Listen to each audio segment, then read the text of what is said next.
Zealand, and welcome to another episode of Turn the Page. My name is Mark Pacey from the Wairarapa Archive, and today we're going through the very last of the stories attached to our New Zealand home book, which I've been reading for the last 6 or 7 weeks now, I think.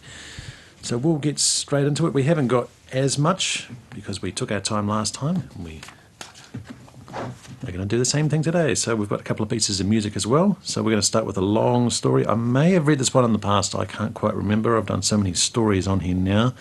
This is about the visit of the United States fleet. In August of 1925, vessels of the United States fleet visited New Zealand. This was not the first time the Americans had come to New Zealand, previously visiting Auckland in 1908. Fleet Street in Masterton was named in honour of those special guests. In 1925, the fleet split into groups and steamed into Auckland, Wellington and Christchurch. Wellington was host to the flagship USS Seattle, the battleships Pennsylvania, Oklahoma, Nevada and 4 light cruisers, a hospital ship and a repair ship. The crew of the Wellington ships had the opportunity to visit Wairarapa. Initial opinions of New Zealand were mixed. One American sailor did himself no favours when he described Auckland as half the size of a New York cemetery and twice as dead. He then made himself even more friends by praising Sydney and all things Australian. In Christchurch, things got a bit further out of hand. An official order from the US Navy said all American naval personnel had to remain on their ships at night. The reason?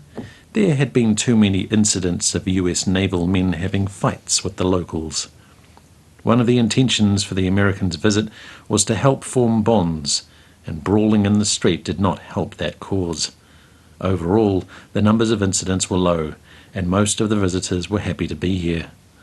The sailors berthed in Wellington and were scheduled to visit several places in New Zealand, and Masterton was included on the itinerary. When it was announced that the town would be among those places to be visited, the local council set up an entertainment committee to oversee the festivities. On Thursday, August 13th, a special train left Wellington at 8:55 a.m.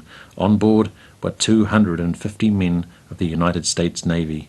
The Masterton Municipal Band arrived at the railway station 30 minutes ahead of the train's arrival to prepare. A notice in the Daily Times appealed to the employers' good hearts to allow their staff who were in the band to leave early so they could welcome the naval men. Shops in town also agreed collectively to close between 12 p.m. and 2 p.m. to allow everyone the chance to see the Americans. At lunchtime, the train arrived in Masterton. As it pulled into the station and the sailors disembarked, the municipal band played the Star-Spangled Banner in welcome.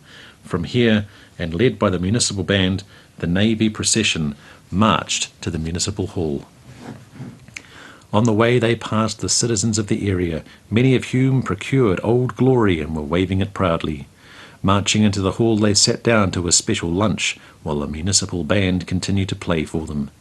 The women's branch of the Navy League had arranged for volunteers to serve the men, and each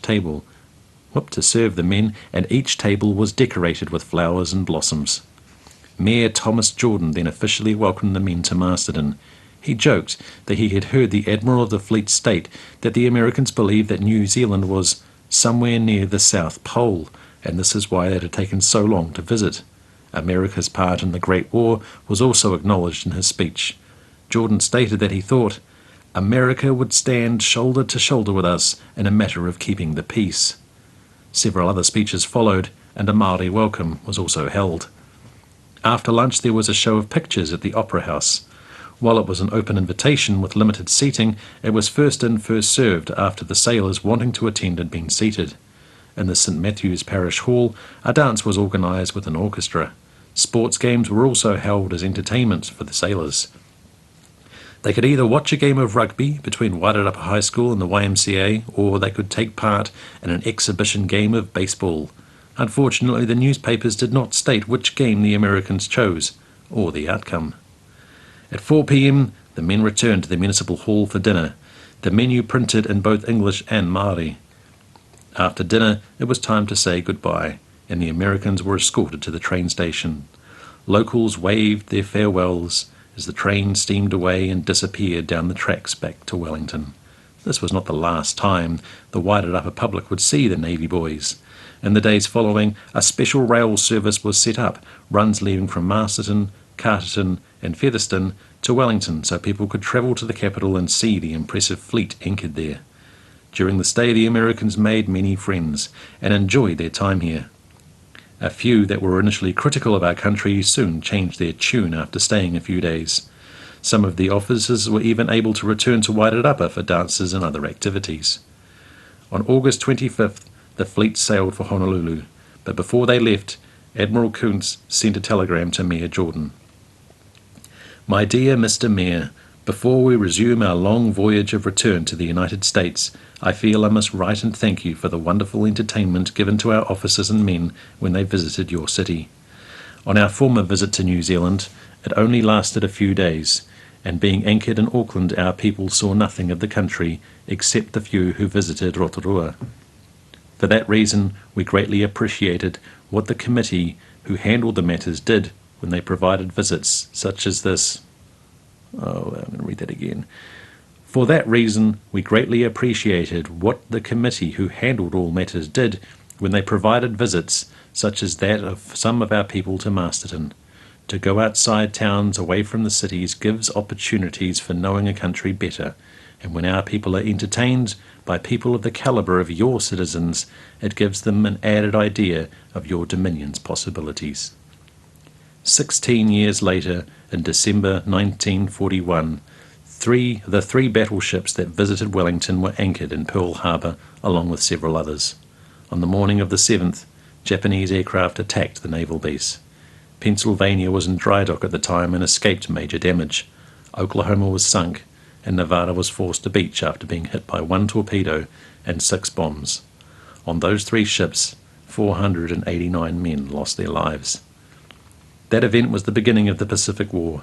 As Master Mayor Jordan said in 1925, America would stand shoulder to shoulder with New Zealand, and together they helped bring peace back to the region.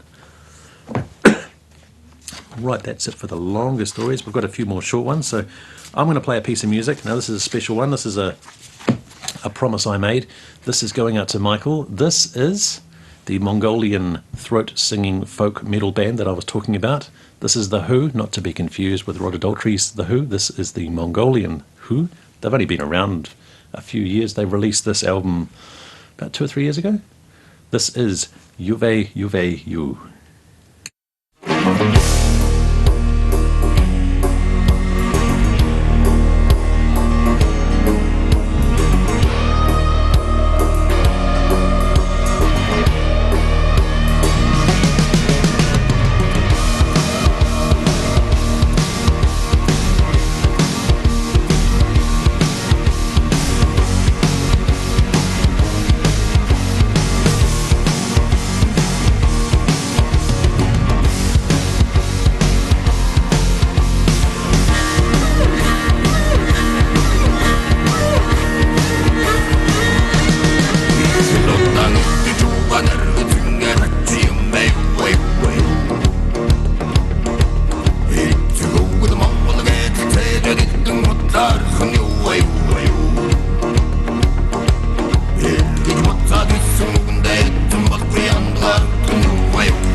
And that was Juve Juve You. If you get a chance, watch the music video to that. It is absolutely brilliant. Who is spelled H-U. It's there. They're awesome. Absolutely awesome. Okay, continuing on. This is a piece on the fell system. I didn't write this. This comes from an article that came out at the time, so the wording is a bit dated, but that's all right. It tells us everything we need to know. So, the fell system. Let us watch the operation of a train about to negotiate a trip up the hill. The practice is for each fell locomotive to be placed at the head of its respective load.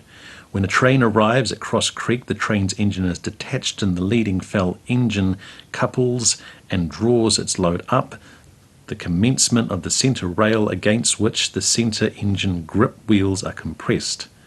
The second engine next couples to its load and then draws ahead to a couple within the first portion. In a manner like a third or fourth engine will be attached to their loads. The requisite number of fell vans placed near the rear of the train, the whole coupled up, the Westinghouse brake tested throughout the train, and the train starts off on its 3-mile climb. As the second and successive engines reach the centre rail, the inside engine is put into operation. The speeds of the train... Oh man, this is bad. The speeds of the up journey is necessarily slow, being 5 miles per hour.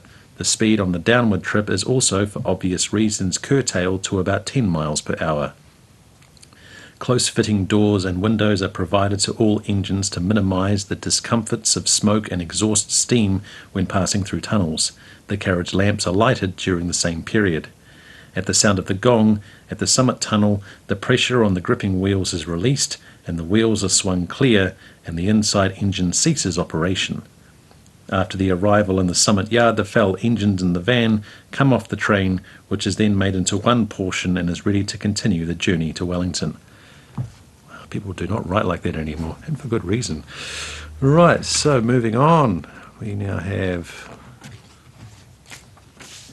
This is The Reluctant Priest.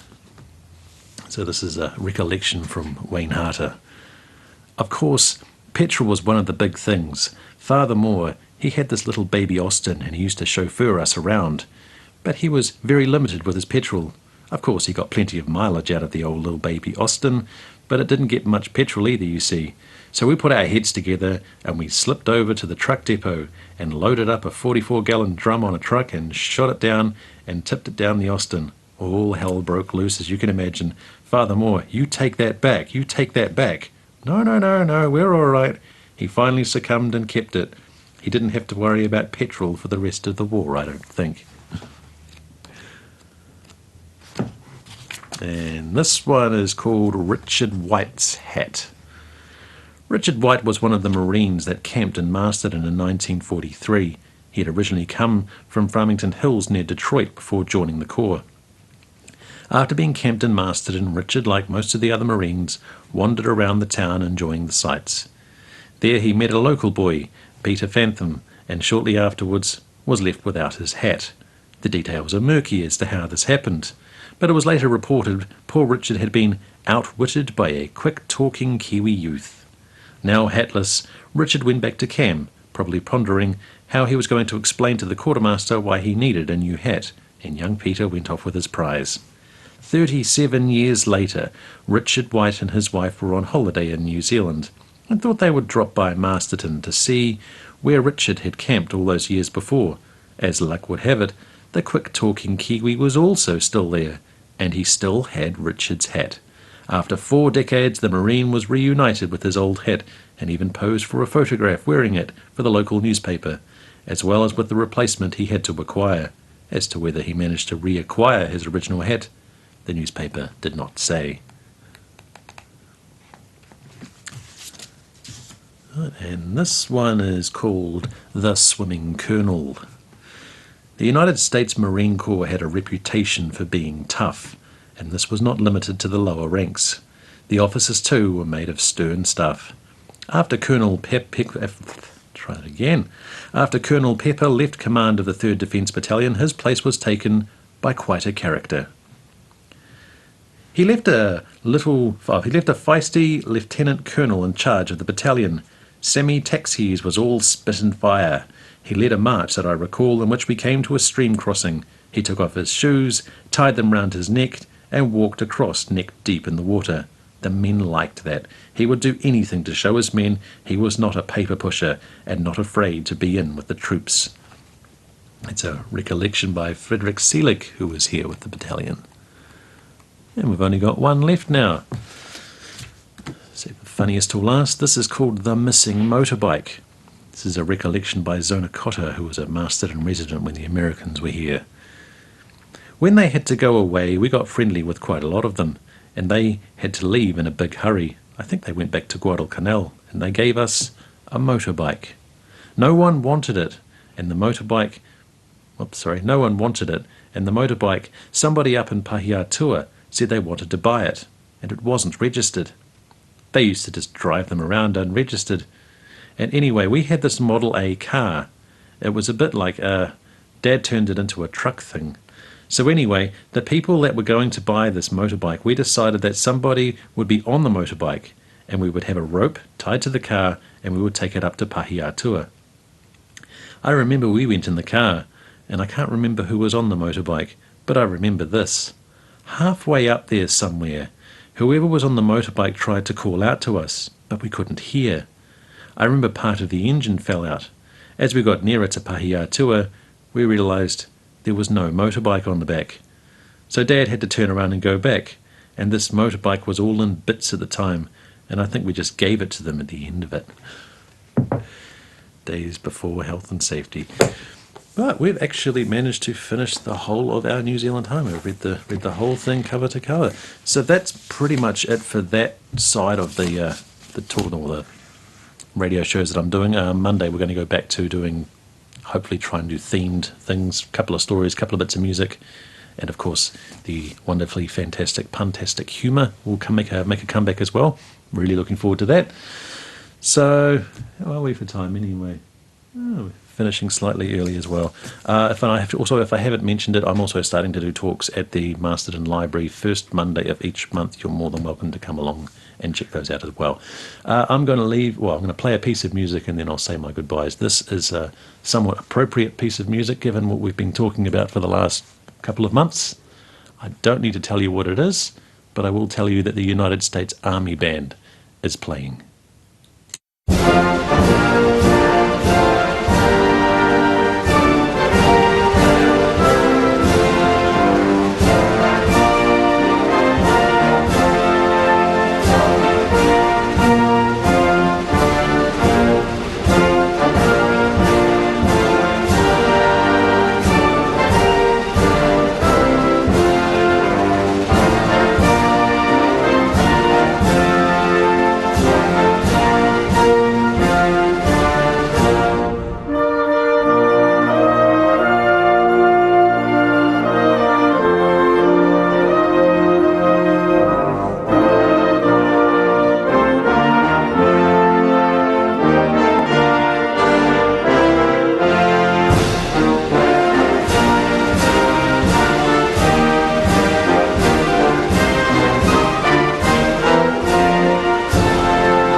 So thank you for joining me if you have been for the last however many weeks it was that we went through this. It was an interesting little experiment. Unfortunately, I don't really have any other books I can read cover to cover unless you want to hear about the history of chemists in Wairarapa. I'm sure there's not many that's going to say, oh yes, absolutely.